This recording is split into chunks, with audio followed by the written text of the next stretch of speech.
بسم اللہ الرحمن الرحیم۔ السلام علیکم ورحمۃ اللہ وبرکاتہ۔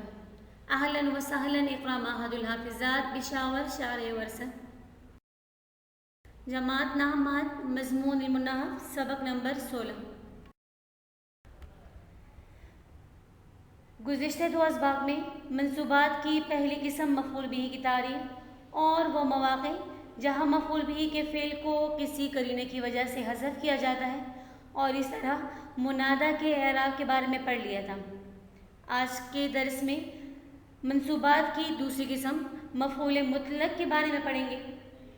تو کتاب کی طرف دیکھیں، فصل نمبر 13 منصوبات۔ دوسری قسم مفعول مطلق وہ مصدر ہے جو فعل کے بعد واقع ہو اور وہ مصدر اسی فعل کا ہو، جیسے ضربن ہے ضربت ضربن میں نے مارنا، اور قیامن ہے قمت قیامن میں۔ مفعول مطلق کا فعل کسی قرینے کی وجہ سے حذف کر دیا جاتا ہے، جیسے آنے والے کو کہا جائے خیر مقدمن، یعنی قدمت قدومن آپ آئے، خیر مقدمن اچھا آنا۔ تو منصوبات کی دوسری قسم مفعول مطلق۔ مفعول مطلق وہ مصدر ہے جو فعل کے بعد واقع ہو اور وہ فعل اسی مصدر کا ہو، یعنی مفعول مطلق وہ مصدر ہے جو اپنے ماقبل فعل کے ہم معنی ہو، جیسے ضربت ضربن۔ یہاں پر ہمارے پاس ضربن مصدر ہے، اپنے ماقبل فعل کے ہم معنی دونوں کا ایک ہی مادہ ہے۔ ضربن مصدر مفعول مطلق، اس سے پہلے ضربت فعل، یہ مصدر اس فعل کے ہم معنی، ضربت کا معنی بھی مارنا ہے اور ضربن کا معنی بھی مارنا ہے، دونوں کا مادہ بھی ایک ہے ضغاط ربا، اور ضربت کا معنی بھی ضغاط ربا اور ضربن کا مادہ بھی ضغاط ربا ہی ہے۔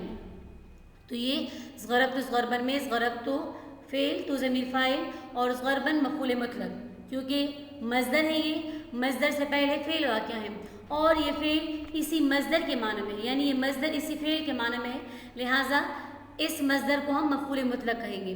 اور اسی طرح قمت قیامن میں قیامن، قمت قیامن، قیامن مصدر ہے اور اس مصدر سے پہلے قمت فعل واقع ہے اور قیامن مصدر اسی قمت فعل کے ہم معنی ہے۔ قمت کا معنی بھی قیام اور کھڑا ہونا اور قیامن کا معنی بھی قیام یعنی کھڑا ہونا ہے، کیونکہ دونوں کے حروف اصلیہ بھی ایک ہی ہے، لہٰذا قیامن یہاں پر قمت کے لیے مفعول مطلق واقع ہوگا۔ ہر ایسا مصدر جو کہ اپنے ماقبل فعل کے ہم معنی ہو تو وہ ترکیب میں مفعول مطلق واقع ہوگا۔ پھر مفعول مطلق کا فعل کسی قرینے کی وجہ سے حذف بھی کر دیا جاتا ہے، یعنی کسی مناسبت کی وجہ سے کبھی کبھار مفعول مطلق کے فعل کو حذف کیا جاتا ہے، جیسے اس شخص کو جو کہ سفر سے آئے، آپ کہیں اسے خیر مقدمن، یعنی یہ اصل میں تھا قدمت قدومن خیر مقدمن۔ قدمت فعل کو یہاں پر حذف کر دیا گیا مخاطب کے حال کی مناسبت کی وجہ سے، کیونکہ اس کا آنے والا حال دلالت کرتا ہے کہ یہاں وہ فعل محذوف ہے اور وہ اس کے آنے پر دلالت کرتا ہے۔ تو پھر پہلے قدمت کو حذف کر دیا، پھر قدومن کو بھی حذف کر دیا اور اس کے لیے خیر مقدمن، چونکہ قدومن کے لیے صفت ہے، اسی کے ہم معنی صفت کو یہاں پر لے کر آئے، تو قدمت قدومن خیر مقدمن سے یہ خیر مقدمن بن گیا، یعنی کوئی بھی شخص سفر سے آئے اسے خیر مقدمن کہے، یعنی آپ کا آنا اچھا ہو، تو یہ اصل میں تھا قدمت قدومن خیر مقدمن۔ قدمت کو بھی حذف کر دیا، قدومن کو بھی حذف کر دیا، کیونکہ آنے کی حالت اس بات پر دلالت کری کہ وہ سفر ہی سے آیا یا کسی جگہ سے آیا ہے، لہٰذا یہاں پر فعل کا حذف کرنا درست ہے۔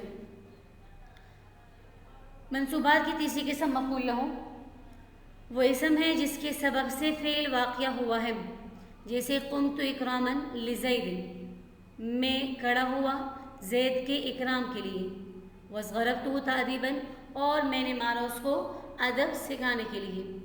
ترکیب ضربت فعل تو ضمیر اس کا فاعل، ہو ضمیر مفعول بہ، تأدیباً مفعول لہ، ضربت فعل ابن فاعل اور دونوں مفعولوں سے مل کر جملہ فعلیہ خبریہ ہوا۔ تو مفعول لہ وہ اسم جس کی سبب سے فعل واقع ہو، یعنی مفعول لہ اس چیز کا نام ہے کہ جسے حاصل کرنے کے لیے وہ فعل واقع ہوا ہو جو اس سے پہلے مذکور ہو. جیسے ضربتہ تأدیباً، اس میں تأدیباً ہمارے پاس مفعول لہو ہے کہ اس تأدیباً یعنی ادب سکھانے کے لیے اس سے ماقبل ضربت فعل یعنی ضرب فعل اس سے پہلے واقع ہوا، کیونکہ میں نے اس کو مارا کس وجہ سے تأدیباً ادب سکھانے کے لیے، تو یہ تأدیباً ہمارے پاس مفعول لہو ہوا کیونکہ اسی تأدیباً کے لیے اس ضربت فعل واقع ہوا. اسی طرح قمت اکراما لزید، میں کھڑا ہوا اکرام کے لیے، یعنی یہاں پر اکرامن یعنی اکرام کے لیے قمت فعل واقع ہوا. اکرامن قیام کے لیے وجہ بنی کہ اس کا کھڑا ہونا زید کے اکرام کے لیے تھا، تو قمت فعل فاعل اکرامن مفعول ہو اور لزید جار مجرور اس کے متعلق فاعل متعلق اور مفعول سے مل کر جملہ فعلیہ خبریہ ہوا. منصوبات کی چوتھی قسم مفعول معہ ہو، وہ اسم جو واو کے بعد واقع ہو اور وہ واو معہ کے معنی میں ہو. جیسے جاء زید والکتاب، آیا زید مع کتاب کے یعنی کتاب کے ساتھ. جئت وزید، آیا میں زید کے ساتھ. ترکیب جاء فعل زید فاعل واو حرف بمعنی مع اور الکتاب مفعول معہ ہو. جاء فعل اپنے فاعل ہو مفعول سے مل کر جملہ فعلیہ خبریہ ہوا. تو مفعول معہ ہو وہ اسم جو واو بمعنی مع کے بعد ذکر ہو. جیسے جاء زید والکتاب، آیا زید اور کتاب یعنی زید کتاب سمیت آیا. تو یہاں پر واو ذکر ہے، واو کے بعد اسم اور یہ واو مع کے معنی میں ہے. اس طرح جئت و زیدن میں بھی واو مع کے معنی میں اور زیدن اس کے بعد مفعول معہ واقع ہے. جئت و زیدن کی ترکیب بھی اسی طرح جئت فعل فاعل واو بمعنی مع زیدن مفعول معہ، فعل اپنے فاعل اور مفعول معہ سے مل کر جملہ فعلیہ خبریہ ہوا. منصوبات کی پانچویں قسم مفعول فیہ، وہ زمان یا مکان جس میں فعل واقع ہوا ہو اور اس کو ظرف بھی کہتے ہیں.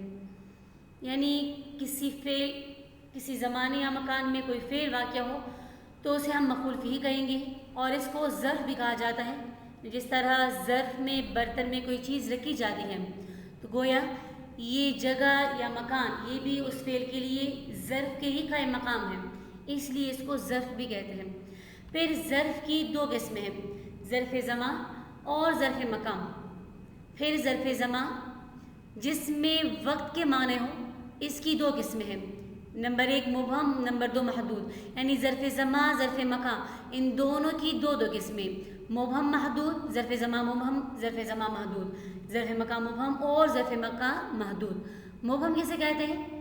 ظرف مبہم وہ ہے جس کی حد معین ہو، جیسے دہر زمانہ، حین مدت. اور ظرف محدود ہو جس کی حد معین ہو، جیسے یوم لیل شہر سنۃ، یوم دن، لیل رات، شہر مہینہ، سنۃ سال. تو دیکھیے ظرف مبہم میں دہر زمانے کی کوئی حد معین نہیں ہے، زمانہ کئی سارا بھی ہو سکتا ہے، تھوڑے سے وقت کو بھی ہم زمانہ کہہ سکتے ہیں. اور ظرف محدود ہو جس کی حد معین ہو، جیسے یومن، اب ایک مخصوص وقت کو یوم کہا جائے گا کہ صبح سے لے کر شام تک، اور لیل شام کے بعد سے لے کر صبح تک اس کو لیل کہا جائے گا. اس طرح شہر مہینہ، مہینہ یعنی یکم سے لے کر 30 یا 29 تک. اس طرح سال 365 دنوں کا. تو یہ ہمارے پاس ظرف محدود ہے، اس کی حد معین ہے. یہ دونوں اقسام ہیں ظرف زمان کی. پھر ظرف زمان مبہم کی مثال جیسے سمت دہرن، یہاں پر ظرف مبہم میں صرف ایک لفظ کو ذکر کیا ہے، آپ کلمہ، اور یہاں پر پورا جملہ. سمت دہرن، میں نے ایک زمانہ روزہ رکھا. تو سمت فعل فاعل، دہرن مفعول فیہ ہے. ظرف زمان مبہم ہے اور سمت کے لیے مفعول فیہ واقع ہوا کیونکہ سمت فعل اس دہرن میں واقع ہوا، روزہ رکھنا زمانے میں، لہٰذا دہرن ظرف مبہم اور ترکیب میں سمت کے لیے مفعول فیہ واقع ہوگا. زمان محدود کی مثال جیسے سافرت شہرن، میں نے ایک مہینہ سفر کیا.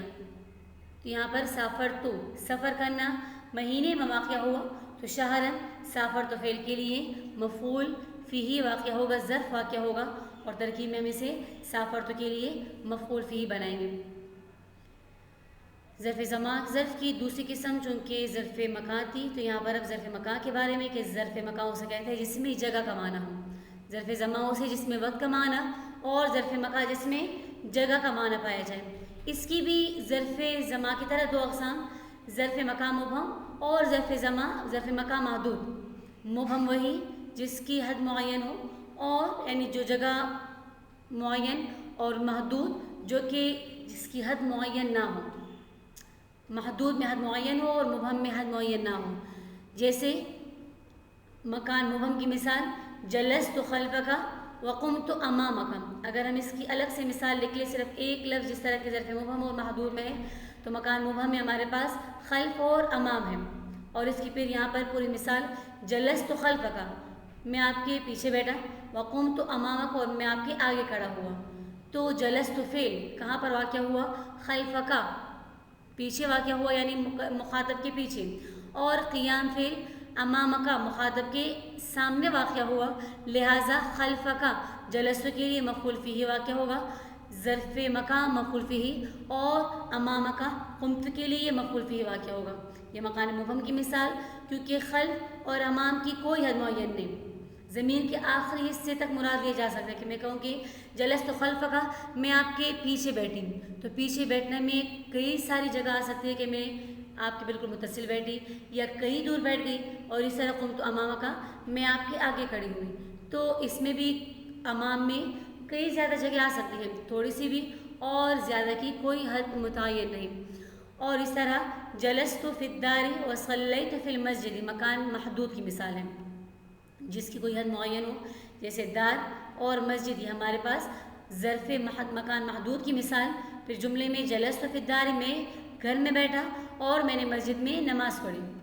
اب یہاں پر بیٹھنا گھر میں واقع ہوا، اور گھر کسی مخصوص جگہ کو کہا جاتا ہے کہ اس حد سے لے کر اس حد تک گھر ہے. اور اس طرح مسجد بھی مخصوص جگہ میں بنی ہوئی جگہ کو کہا جائے گا.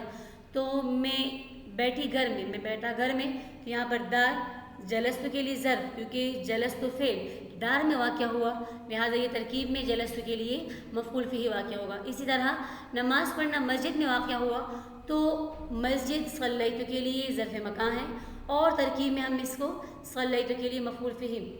لیکن فائدے کی طرف دیکھیں، فائدہ ظرف مکان مبہم میں فی مقدر ہوتا ہے اور ظرف مکان محدود میں فی مذکور ہوتا ہے. دیکھیں ظرف مکان محدود میں فی موجود نہیں، جلست خلفک، تو ہم ترکیب میں مفعول فیہ سے بنائیں گے. قمت امامک میں بھی امامک کو مفعول فیہ، یہاں پر فی موجود نہیں، فی تقدیراً موجود ہے، پوشیدہ ہے. جبکہ ظرف مکانی محدود میں فی مذکور ہوتا ہے، جیسے جلست فی الدار وصلیت فی المسجد. اور جہاں پر پھر فی آ جائے مذکور تو ہم اسے ترکیب میں مفعول فیہ کے بجائے متعلق بنائیں گے ما قبل فعل کی. پھر شاعر نے ان پانچوں مفعولوں کو ایک شعر میں اچھا ادا کیا ہے.